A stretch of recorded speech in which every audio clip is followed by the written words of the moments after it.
আমার এখন সবাই তো আমি নামাজ পড়ে বসতেন, আমি তো আরো আগেই চলে আসছি। আমাকে এখন নামাজও পড়তে হবে, আবার সেহরি ভোরাত্রে উঠে সেহরি করতে হবে, রোজা রাখতে হবে। আমি কিন্তু সারাদিন রোজা ছিলাম। এই রোজা মুখে সবাইকে আমি ধন্যবাদ চাই। আমি আবার আসবো, তবে আমি এভাবে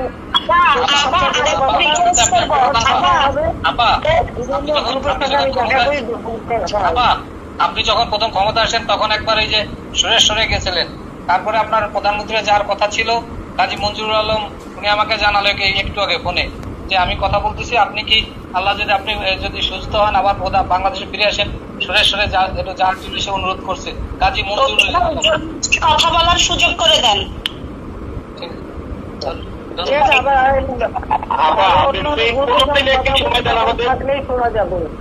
মাসে 2 দিন সময় দেন।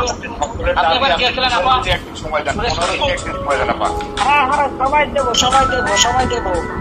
আজকে তো কত 1489 জন লাইনে আছে অনলাইন, 7000 মানুষ। হ্যাঁ 1490। হ্যাঁ আমি দেখতেছি তো 1490। আপনার কাছে একটা রিকোয়েস্ট, আমাদের চট্টগ্রাম আপনি চিনেন যে সুরেশ্বরে থাকবেন কিনা আপা?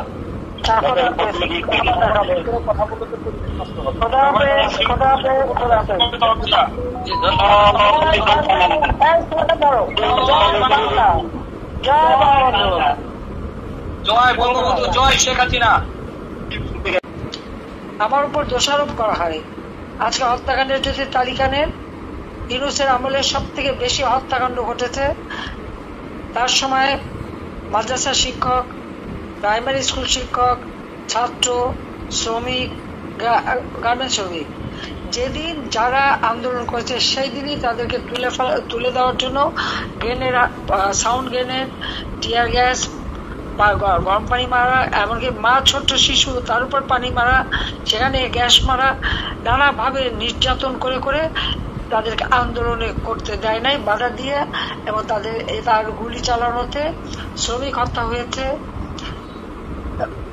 ছাত্র হত্যা হয়েছে, প্রতিদিনই লাশ পড়ে যাচ্ছে। আর তাছাড়া ইউনূসের যে সন্ত্রাস বাহিনী, এই সন্ত্রাস বাহিনী তো প্রতিনিয়ত মানুষকে হত্যা করে যাচ্ছে।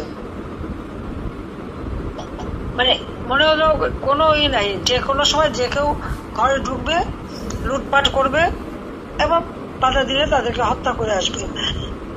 ছেলেকে পায়নি বলে মাকে হত্যা করা, বাবাকে হত্যা করা, মাকে গাছের সাথে বেঁধে রাখা, এটা কোন ধরনের কথা?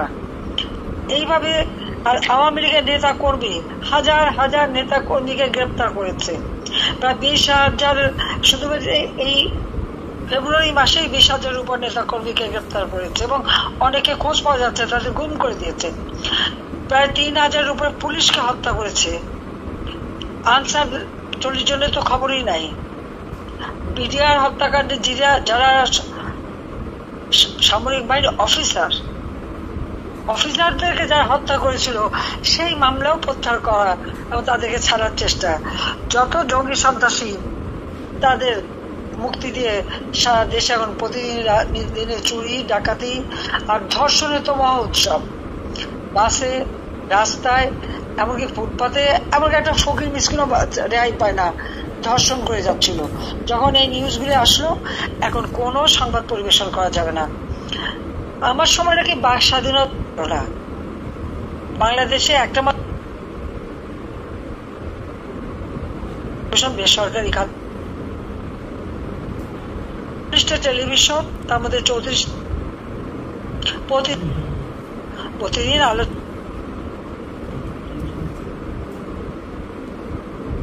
কয়জন সাংবাদিক গ্রেপ্তার হয়েছে,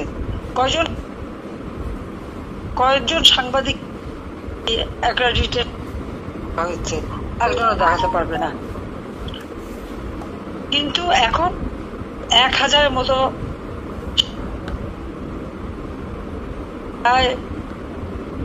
কাছাকাছি সাংবাদিকের 600 মামলা, তার মধ্যে 106 জনের বিরুদ্ধে হত্যা মামলা। 6 জন সাংবাদিককে নির্মম ভাবে হত্যা করা হয়েছে, হয় কুপিয়ে হত্যা, নয় গুলি করে হত্যা, পিটিয়ে হত্যা, সারা বাংলাদেশ ব্যাপী। তার উপর সাংবাদিকরা আজকে কোনো কাজ পাচ্ছে না, প্রত্যেকটা মিডিয়াতে ইউনূসের এজেন্ট বসা।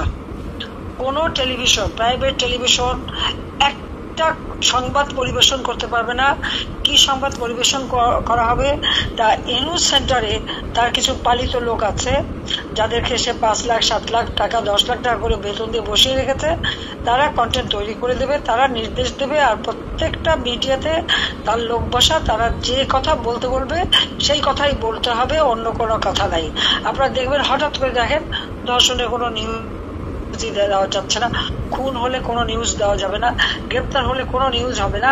আর যারা দেবে এর মধ্যে কয়েকটি টেলিভিশন পুড়িয়ে দিয়েছে। টেলিভিশনের মূল মালিকরা তাদেরকে সরিয়ে দিয়ে সেখানে মালিকানা জবরদস্ত করে নিয়ে নেওয়া হয়েছে, যার জন্য মানে কেউ কোনো সাহসী পাচ্ছে না একটা নিউজ দিতে। নিউজ দিলেই সাংবাদিকের উপরে অত্যাচার এবং এই মিডিয়ার উপরে সোজা বলে পুড়িয়ে দেবে। পিটিভি পুড়িয়েছে, আরো কয়েকটা টেলিভিশন সেই বাংলা গান থেকে শুরু সবগুলি পুড়িয়ে দিয়েছে, সেটা আপনারা জানেন। এই যে অরাজকতা, তাহলে স্বেচ্ছাচারীটা কে? এই ডক্টর ইউনূসই তো স্বেচ্ছাচারী, এবং সেই তো এদেশের মানুষের জীবনে শান্তি কেড়ে নিচ্ছে। আজকে 7টা মাস আমাদের বিরুদ্ধে দুর্নীতির মামলা, হত্যা মামলা। কোন দুর্নীতির প্রমাণটা পেয়েছে সেটা দেখা। অথচ ইউনূসের বিরুদ্ধে তো 5টা দুর্নীতির মামলা, সে তো সেই মামলা সরিয়ে দিয়েছে। তার যদি সাহস থাকে তো ওই মামলা কেন সে কন্টেস্ট করে নাই, কেন তদন্ত করতে দেয় নাই? করতে দিলেই তো তার আসল চেহারা বেরিয়ে যাবে, তার ওই গুটি গুটি চেহারা আর থাকবে না, সেটা তারা জানে। আজকে পরিকল্পিত ভাবে সে মানে কি কোটা বিরোধী আন্দোলন। এখন কেন কোটা দেওয়া হচ্ছে? কারা মারা গেছে তাদের কোটা দেওয়া হবে। যে আওয়ামী লীগের যে প্রায় 3-4 হাজার নেতা কর্মী এবং তাদের পরিবারকে যে হত্যা করা হয়েছে, ওই তার তো বিচারও চাইতে পারে না। এরা কি মানুষ না? বাংলাদেশের জন্য কি তাদের কোনো অবদান নাই? আজকে মামলাটা পর্যন্ত করা যাবে না, মামলা নেয় না। মামলা করতে গেলে উল্টো মায়ের খেতে হয়। এরকম স্বেচ্ছাচারিতা বাংলাদেশে সেই 1971 সালে হানাদার পাকিস্তানি বাহিনী ছিল তখন চলেছে, আর এখন চলছে। আজকে আমি আপনাদের অনেকের কথা শুনলাম যে কিভাবে নির্যাতনের শিকার আপনার হয়েছে। কারণ এই বৈষম্যহীন নাকি আলোচনা, অথচ চরম বৈষম্য। নতুন একটা দল করেছে, ক্ষমতায় বসে দল করা। ডিসিদের কাছে চিঠি দিয়েছে, তাদের লোকদেরকে মিটিং এ নিয়ে আসার জন্য বাস দিতে হবে, গাড়ি দিতে হবে, এবং তাদেরকে মিটিং এ পাঠাতে হবে। এবং যাদেরকে দিয়ে এই ক্ষমতা দখলের জন্য হত্যাকাণ্ড ঘটিয়েছে, লুটপাট, চরম দুর্নীতি, এক একজন তো মোটা টাকার মালিক হয়ে গেছে, যার কিছুই ছিল না। কেউ 3খানা গাড়ির মালিক, বাড়ির মালিক, দেশে বিদেশে